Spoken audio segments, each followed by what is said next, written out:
Ceci est la dernière photo de ma mère. Le reste a disparu. Nous vivions dans une grande maison.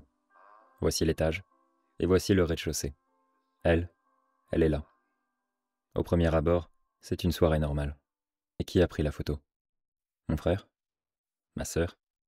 Moi? Et de quand date-t-elle? Visiblement, elle date de la fin. Nous vivions seuls, elle et moi.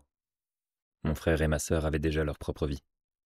Quant à mon père, tous les matins je partais à l'école, et elle à l'hôpital. Elle n'y allait pas en tant que malade, non, mais en tant qu'infirmière.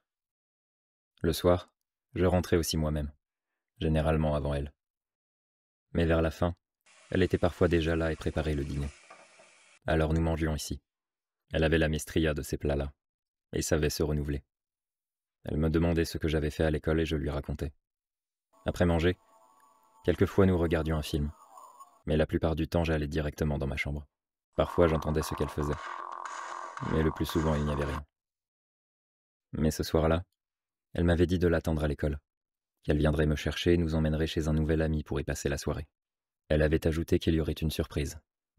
Je me souviens qu'en l'attendant, car je l'ai attendu longtemps, j'essayais de deviner quelle surprise cela pouvait être. D'ailleurs, cela me rappelle un étrange événement. À la période de Noël, je rentrais toujours en douce dans la chambre de ma mère pour tenter de deviner quel cadeau se cachait dans les boîtes. Or, un jour, il y en avait une gigantesque. Alors j'y retournais souvent pour l'analyser, jusqu'à ce qu'il disparaisse, quelques jours avant Noël. Ce soir-là, elle n'est donc pas venue. Car ce soir-là, la maison était en feu. J'avais fini par me décider de rentrer à la maison. En chemin, je m'imaginais beaucoup de choses, mais je pensais surtout qu'elle me disputerait de ne pas l'avoir plus attendue.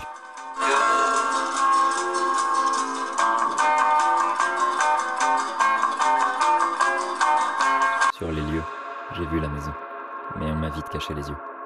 Les pompiers avaient retrouvé ma mère. Ils l'ont trouvée dans sa chambre en robe de soirée, prête à partir chez son ami.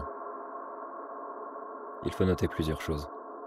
La thèse de l'accident n'est pas écartée, ni celle du suicide, ni même celle du meurtre. L'enquête n'a abouti à rien, si ce n'est que la cause de l'incendie n'est pas le gaz. Il n'y avait aucune personne étrangère à la famille à l'enterrement et l'ami de ma mère ne s'est jamais manifesté. Enfin, je voudrais conclure sur un détail de la photo. Les volets sont fermés alors qu'il fait plein jour. Cela veut probablement dire deux choses. Il était midi et il se cachait.